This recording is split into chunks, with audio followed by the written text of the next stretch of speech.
નમસ્કાર મિત્રો, આ વિડીયોમાં આપણે જે લોકોને ફાઇનલ નિમણૂક મળી ગઈ છે, જેમણે સરકારીમાં 3 તારીખે અને ગ્રાન્ટેડમાં 8 તારીખે હાજર થવાનું છે નિમણૂક લેવા માટે, તો એ લોકોએ કઈ બાબતોનું ખાસ ધ્યાન રાખવાનું છે, એમાં આપણે ખાસ શું દસ્તાવેજો રેડી રાખવાના છે અને શું પ્રોસેસ છે આગળની, એ તમામ માહિતી આ વિડીયોમાં હું તમને આપીશ. તો વિડીયો અંત સુધી જોજો. તમારે મેડિકલ સર્ટિફિકેટ કેવું હશે, હાજર થતી વખતે હાજર રિપોર્ટ કઈ રીતે લખવાનો છે, એ બધી જ બાબતો વિડીયોના અંત સુધીમાં તમને જોવા મળશે. તો વિડીયો આખો જોજો. તો શરૂ કરીએ આ વિડીયોને. તો પહેલું આપણે જોઈએ તો ખાસ ઇમ્પોર્ટન્ટ દસ્તાવેજ શું છે, તો કે જામીન ખત. હવે આ જામીન ખત જિલ્લામાં હાજર થતી વખતે એટલે કે 3જી તારીખે જ તમારે તૈયાર કરાવીને જવું પડશે. જે નમૂનો છે ડાઉનલોડ કરી લો અને એને વકીલ પાસે જઈને નોટરી કરાવી લો. 300ના સ્ટેમ્પ ઉપર જે છે એ નોટરી કરાવવાની છે, જે નમૂનો વેબસાઇટ પર ઉપલબ્ધ છે. પછી બીજું જે છે સોગંદનામું, એ 50 રૂપિયાના સ્ટેમ્પ પર નોટરી કરાવવાની છે. એ શાળામાં હાજર થતી વખતે રજૂ કરવાનું રહેશે, એટલે એ તમારે જે છે બીજા દિવસે આપવાનું રહેશે. ત્રીજું ચાલ ચંગતનું પ્રમાણપત્ર છે, શાળામાં હાજર થતી વખતે એ પણ આપવાનું છે. એનો નમૂનો પણ વેબસાઇટ પર ઉપલબ્ધ છે. ડીઈઓ ભલામણ પત્રનો ક્રમાંક એમાં ખાસ લખવાનો છે, એટલે એ તમારે 3જી તારીખ જે નિમણૂક તમને મળશે લેટર, એનો જે રેફરન્સ નંબર છે એ આમાં આવશે. એટલે આ પણ તમારે નિમણૂક મળ્યા પછી જ તમે આ જે છે પ્રમાણપત્ર તમે કરાવી શકશો. હવે એ જે છે એ નિમણૂક તમારે એ રેફરન્સ તમે જે તે અધિકારીને ક્લાસ 1 છે કે 2 છે એને બતાવશો, તો એ ખરાઈ કરીને એ તો એની રીતે તમને એ જે છે એ તમારું ચાલ ચંગતનું તમને પ્રમાણપત્ર આપશે. એમાં કોઈ નોટરી કરાવવાની હોતી નથી. આ ખાસ ધ્યાન રાખજો, બરાબર. તો આ એક વસ્તુ તમારે નિમણૂક પછી તૈયારીમાં આ જે છે કરાવી લેવાનું છે. અને જામીન ખત કરાવીને જજો અને સોગંદનામું પણ જે છે પછી તમારે આફ્ટર નિમણૂક પણ તમે કરાવી લો શાળામાં હાજર થતી વખતે, બરાબર. શાળામાં હાજર થતી વખતે કદાચ તમને 1-2 દિવસ શાળાના આચાર્ય હોય તો એ તમને આપી શકે, પણ ખાસ તમારા પહેલું જે છે એ કરાવીને જવાનું છે. હવે આમાં ક્લાસ 1-2ના અધિકારીની જે વાત છે એ તમારે કોણ હોઈ શકે, તો તમે કોઈપણ સમાજ કલ્યાણ ઓફિસ કે મામલતદાર ઓફિસ કે ગમે ત્યાં જે સરકારી કચેરીઓ છે ત્યાં 1-2 અધિકારીઓ જે છે એમની પાસે તમે આ ખાસ કરાવી શકો. આ બીજું તો કે આટલી 3 બાબતો. પછી ચોથા નંબરે આપણે મેડિકલ સર્ટિફિકેટ. તો મેડિકલ સર્ટિફિકેટ કેવું આવે એ પણ હું તમને વિડીયોના અંતમાં ફોટોગ્રાફ બતાવીશ મેડિકલ સર્ટિફિકેટનો. એ તમને સિવિલ હોસ્પિટલમાંથી જે તે જિલ્લામાં તમે લાગો છો ત્યાં સરકારી હોસ્પિટલમાં તમને મેડિકલ ઓફિસર કાઢી આપશે ઇન ધ સેન્સ પહેલાં તમારા રિપોર્ટ થશે અને પછી તમને એ જે છે 2-3 દિવસમાં આપી દેવામાં આવશે. એ તમારે 1 મહિનાની અંદર જે છે એ કરાવવાનું હોય છે, બરાબર. પછી વાત કરીએ 5મું હિન્દી વિષય બાબત. તો હિન્દી વિષય તમે જો ધોરણ 10-12માં તમારી પાસે હિન્દી હોય તો નેક્સ્ટ વર્ષે તમારે હોય તો તમારે જે છે કશું કરવાની જરૂર નથી. અને 10મા-12મામાં હિન્દી પાસ ન હોય તો જે નેક્સ્ટ બોર્ડની એક્ઝામ આવે ત્યારે તમારે ફોર્મ ભરી દેવાનું, જેમ બીજા વિદ્યાર્થીઓ ભરતા હોય છે એ રીતે, અને તમારે હિન્દીની પરીક્ષા પાસ કરવાની રહેશે 5 વર્ષની સમયમર્યાદામાં.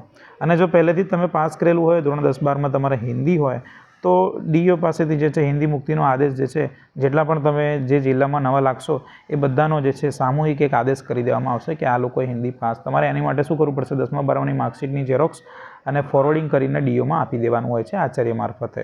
તો એ પણ જે છે તમારે મળી જશે.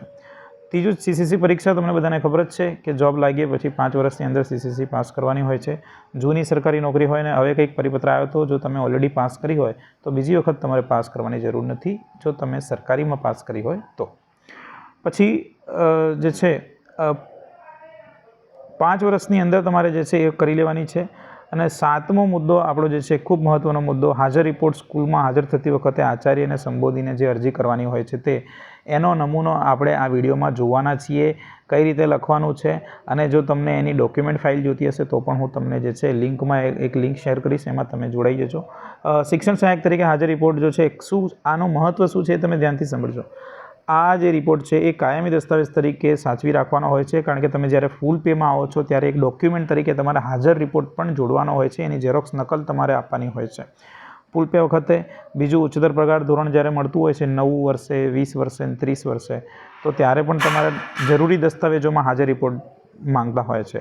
હવે આવા સમયે શું કરીએ છીએ, આપણે હાજર રિપોર્ટ નોર્મલ કાગળમાં લખીને ભાઈ અરજી કરીએ છીએ તો એ કાગળ જે છે પછી લાંબા સમય સુધી સાચવી શકાતું નથી, અથવા તો લખાણ હાથથી લખેલું હોય તો ભાઈ એ ભૂસાઈ જતું હોય છે, લાંબા સમય સુધી ટકતું નથી. એટલે આગ્રહ એવો રાખવો કે કમ્પ્યુટરાઇઝ હાજર રિપોર્ટ આપણે રાખીએ, જેનો નમૂનો તમને હું આજે આપવાનો છું. તો હવે હાજર રિપોર્ટ કઈ રીતે લખવાનો છે, તો હાજર રિપોર્ટ આ ટાઇટલ જે છે તમારે ઉપર અહીંયા વચ્ચે મારવું હોય તો ઠીક, બાકી એ મારવાની જરૂર નથી.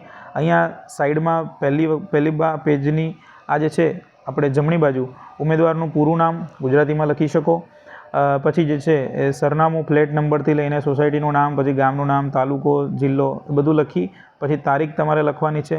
જે દિવસે હાજર થાવ છો એ જ તારીખ અહીંયા લખવાની છે. સરકારીના હોય તો 4 તારીખે આ રિપોર્ટ લખાશે, 4 જુલાઈ 2025. કોને સંબોધીને હશે, તો કે પ્રતિ આચાર્યશ્રી. શાળાનું નામ લખવાનું છે, બરાબર. માની લો કે મોડલ સ્કૂલ હોય તો મોડલ સ્કૂલ, પછી જે જિલ્લાની હોય જિલ્લાનું નામ, તાલુકો.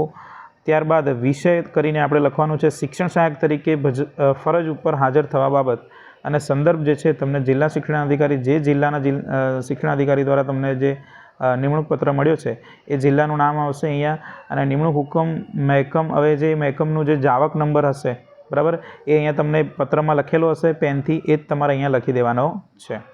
પછી સવિનય ઉપરોક્ત વિષય અન્વયે, એમાં પેરેગ્રાફ પાડીને આપણે આ લખવાનું છે કે સવિનય ઉપરોક્ત વિષય અન્વયે આપ સાહેબશ્રીને જણાવવાનું કે જિલ્લા શિક્ષણાધિકારીના સંદર્ભિત પત્રથી અમોની નિમણૂક સરકારી ઉચ્ચતર માધ્યમિક શાળાના શિક્ષણ સહાયક તરીકે, ગ્રાન્ટેડમાં થઈ તો ગ્રાન્ટેડ તરીકે આપની શાળામાં તથા આજરોજ તારીખ 4 જુલાઈ 2025ને શુક્રવારના રોજ શાળા સમય પહેલાં અમો અમારી શિક્ષણ સહાયક જગ્યા પર હાજર થઈએ છીએ, જે આપ સાહેબશ્રીને વિદિત થાય. પછી એક લીટી છોડી પેરેગ્રાફ પાડીને લખીએ આપણે કે વધુમાં સંદર્ભ પત્રમાં શરત નંબર. હવે જે શરત નંબરમાં દસ્તાવેજોનો ઉલ્લેખ છે એ શરત નંબર તમારે લખી દેવાની છે.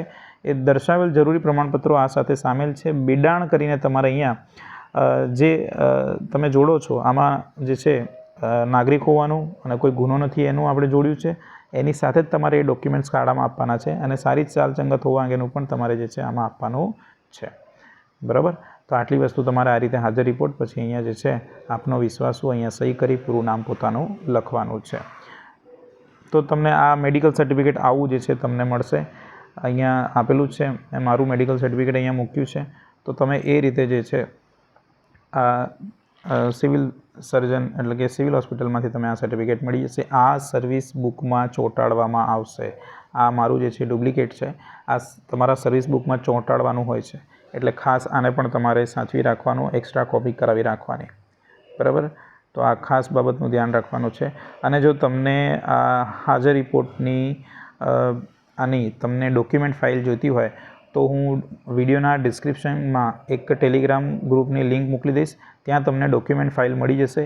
એમાં જ તમારે ખાલી એડિટ કરીને તમારું નામ લખી દેજો, જેથી તમારે બીજી નવી ફાઇલ બનાવવી ના પડે અને એ તમારે ઇઝીલી બની જાય. તો વિડીયોને અંત સુધી જોવા બદલ થેન્ક યુ. જય હિન્દ, જય ભારત.